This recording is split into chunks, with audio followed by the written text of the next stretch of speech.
Hello and welcome to this walkthrough video of some of the practice tasks on Skill 6. So right now I'm looking at page 2. So if you're not on page 2, why don't you just read over page 1 briefly to see what we're going to be looking at, and then come to page 2.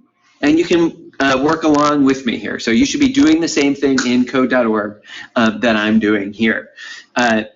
It's really not enough to just write answers to the questions in the skill doc, right? The purpose of this is for you to get practice with the code itself. So code.org is the most important place to do that. Okay, I'm going to make myself disappear to read these instructions. It says run this program and watch the variable change values in the watch area. All right, so where's the watch area? If I come down here in the bottom right corner, I have these watchers, and I see my favorite number, my favorite food, and those correspond to variables that are in the program here on lines 1 and lines 2. And so as I run the program, those variables will get assigned and change here. So let's go run, and we see they start off as undefined, but then once the code gets to line 5, my favorite number is assigned, and then farther down we can see my favorite food. The value pizza is assigned there. So this watch area is useful when you're trying to debug. So let's look at the next questions here.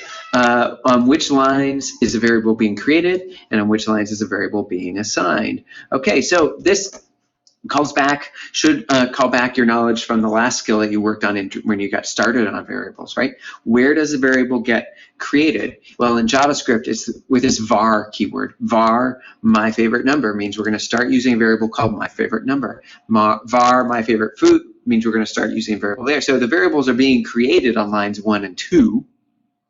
And then they're being assigned, values are being assigned to these variables on line 5 and line 8. On line 5, we're taking that value 1 that's on the right-hand side of the equals sign here, and we're dropping it into the plastic baggie named my favorite number. And we're doing the same thing on line 8.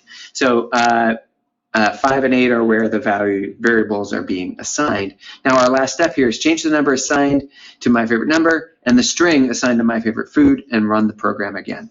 So let's come up here, change the number, and then change the food, the name. My favorite food is burgers.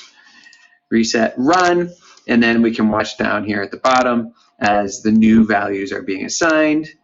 And then we can watch over here where those are all being printed out. Okay, don't forget to use this turtle rabbit thing to make it speed up a little bit too. We're done with page 2. Let's look at page 3 now.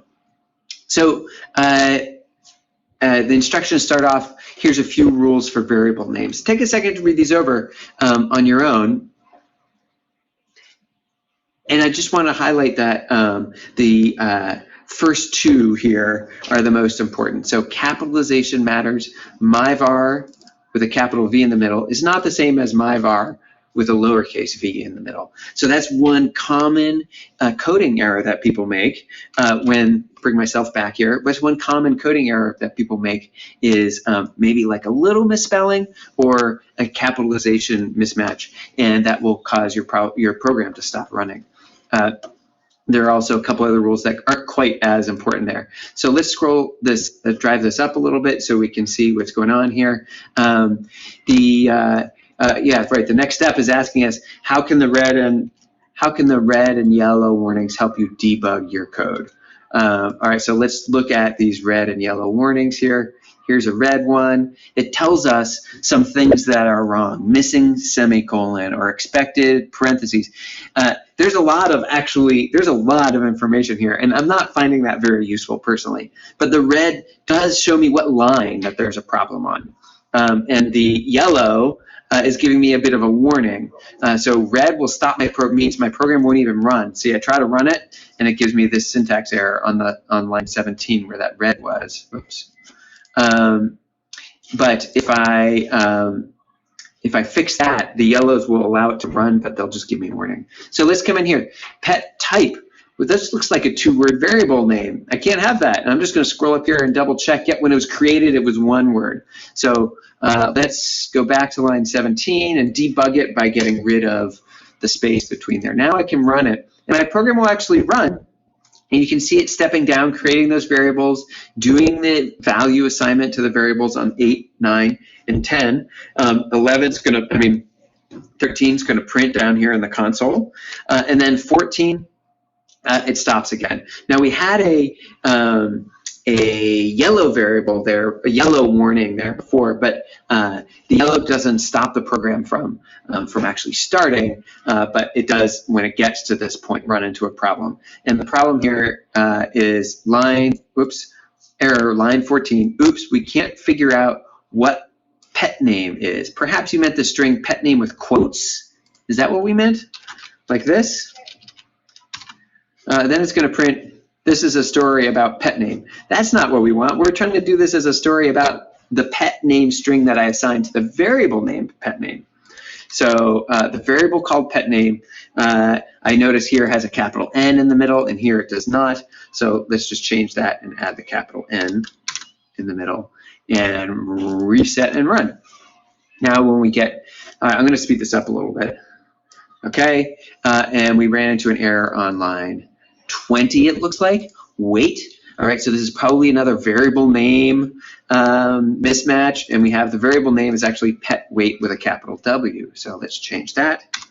Pet weight. Oops. Pet weight. Run it. Reset and run. And we're running into an error down here with pet name, so that's going to be a lowercase p. Reset and run. Did that run correctly the whole time? It looks like it did.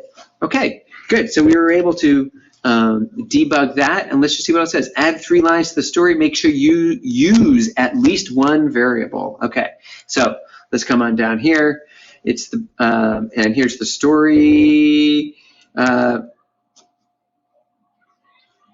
It's a lot of work owning a iguana, especially because it weighs about 60 pounds. I love Jackson. It's the best pet type in the world. I don't think we intended this pet type to actually be in quotes, huh? Probably like that. It's the best iguana in the world. Nice. So that's better. Add 3 lines to the story. Okay. And so let's do that at below those comments. So we just do console.log and say, I can't wait, console.log for, and remember how we could do string concatenation with a plus. We could join 2 strings together with a plus for, and now we can do pet name. I can't wait for, and then I'll insert my pet name there. Console.log to run in the yard. All right. Let's just make sure that runs. Right. Yep. I can't wait for Jackson to run in the yard. Nice. Notice that I never actually had to type the word Jackson. Ask yourself why not. Hopefully you're thinking about the fact that the word Jackson was assigned to the variable name called pet name, and then down here I just used the variable name for that. Okay, so we're done with page 3. Get out of here, Smith. Okay, let's have a look at page 4 now. This program uses arithmetic operators, that is plus, minus, divide, multiply, to write expressions. So run the program to see how it works, and then we're going to, 3 of the questions are missing code, write expressions that could evaluate to the correct answers. Okay, so let's just run the program, see how it works. Okay, not much going on the app itself. Looks like it's working down here. How many hours in a week? 168. How many seconds in a year? And that gives us a bunch of seconds in a year. Blank line. What's 72 degrees Fahrenheit in Celsius? Oh, it's doing a lot of calculations for me already. What do the numbers 1 through 10 add up to? Nothing. Okay, so that's probably where we're going to have to add some code. Oh, and some more. I'm going to speed it up here a little bit. So let's just come back to instructions. 3 of the questions are missing code. Write expressions that evaluate to the correct answers. Comments show you where to do it. Good. So I'm going to scroll up here, and let's figure out where we want to do this here now. You know, let me move myself over here. And let's see, looking through the code, and I see on line 13 there's a comment telling me to add code here, 18 comment add code here, and 23 comment add code here. So let's just start at the top on 13. What's the code I'm supposed to add? Well, I'm supposed to answer this question that's on line 12. What do the numbers 1 through 10 add up to? Right, add code here to add the numbers 1 through 10. Okay, so we could do something like console.log, and then let's just write out 1 plus 2 plus 3 plus 4 plus 5 plus 6 plus 7 plus 8 plus 9 plus 10. Did that do it? Hey, that looks good, but I have a yellow warning, so let's just hover over it because that's useful. It says missing semicolon. Okay, thank you very much. Add that semicolon in at the end, and let's run that just to see what happens. And I noticed down here in the console, it ran really fast because I moved this up to the rabbit. What do the numbers 1 through 10 add up to? 55. Good. I mean, that sounds reasonable. Next one. So I'm going to actually get rid of this comment because I've already added the code there. So I don't need to keep the instruction in there that's telling me to add the code. Line 16. Line 16 here. What do the numbers 1 through 10 multiply to? Okay, seems like I'm going to write something pretty similar to what I wrote in the last line.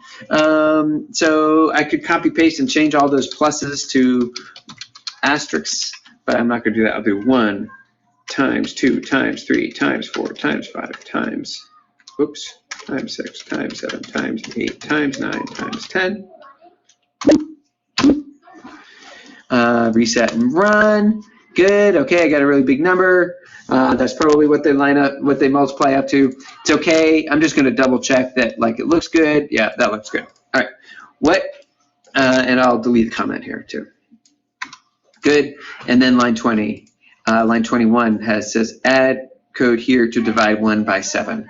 Okay, so 1 divided by 7. Let's just do console.log 1/7.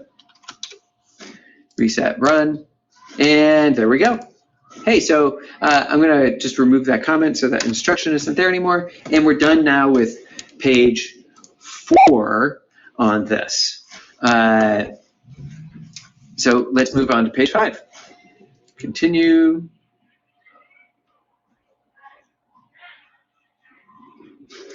Okay. Let me just get rid of myself here. Good. Variables can be created and assigned using a single command like var myAge equals 16. You can use variables in an expression like myAge plus 1. The value of the variable is used to evaluate the expression. All right. Do this. Run the code to see how it works. Keep an eye on the watch panel on the bottom right. Good. All right. So let's just do that. Run. My age is 16. Right now I am 16.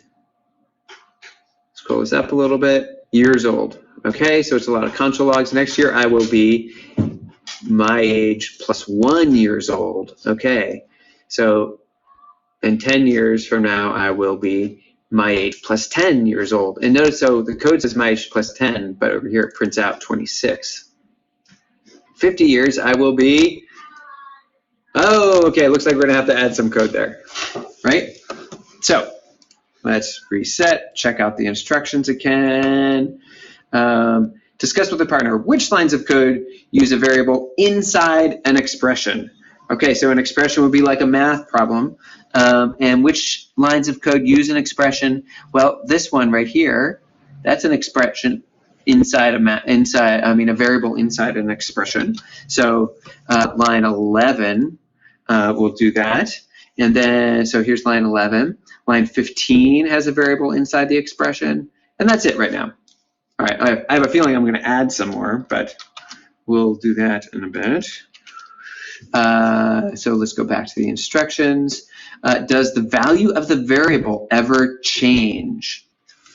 Okay, how do we change the value of a variable? Remember, it's that equal sign that tells the computer to put a new value inside the storage container. So let's just look for that here. On line 3, we have that equal sign assigning 16 to my age. But when we print things out here, we're not actually changing the my age variable. We're just doing a calculation with it, but we're not replacing its value with a new value, right? So my age plus 1 is 17. Did my age change because of this? No, it didn't. My age is still 16, which is what allows us to say in 10 years, my age will be my age plus 10, right? Because this is still 16. Doing this addition problem here didn't change it. In order to change it, I need to use that equals sign that allows me to do the assignment into the my age variable. Okay, so let's come back up here to the instructions. Add code that uses variables and expressions to complete the story. There are comments to show you where. Okay, thank you very much. Comments. Okay, next year I'll be next year. All right, so line 18 looks like the first comment, and then there's a comment on line 24. So 18, in 50 years, add code here to calculate your, boy, the way I have my screen set up right now, I can't see off to the side there very well. So let's just do console.log, and my message is going to be this. It's going to be something like this addition problem. So I can go back over to math and drag this add block right into console.log, and now we'll add my age plus, what's the number we want to add to it this time? It looks like it's saying in 50 years. So we'll do my age plus 50. Get rid of that comment. I don't need that anymore. And then I have lived for, oh, all right, what's this say? I can't see it. In months. Add code to calculate your age in months. Okay, I have lived for, so we're going to need to console log the message here. And my message is not the word message, but it's going to be another addition. Oh, it's not addition because we're doing months, right? So that means we need to do a different operator here. We're going to subtract, add, divide, multiply. This is going to be a multiply. So my age, do the variable, times, how do I get how many months I've lived? It would be my age times 12. That will tell me how many months I've lived. So now I can run the program. Let's speed it up a little bit. And we see, cool, right now I am 16 years old. Next year I will be 17. 10 years from now I will be 26. In 50 years I will be 66 years old. I've lived for about 192 months. Very nice. Okay, good. We are done with page 5. I'm going to stop this video now, and the next video we'll look at future pages.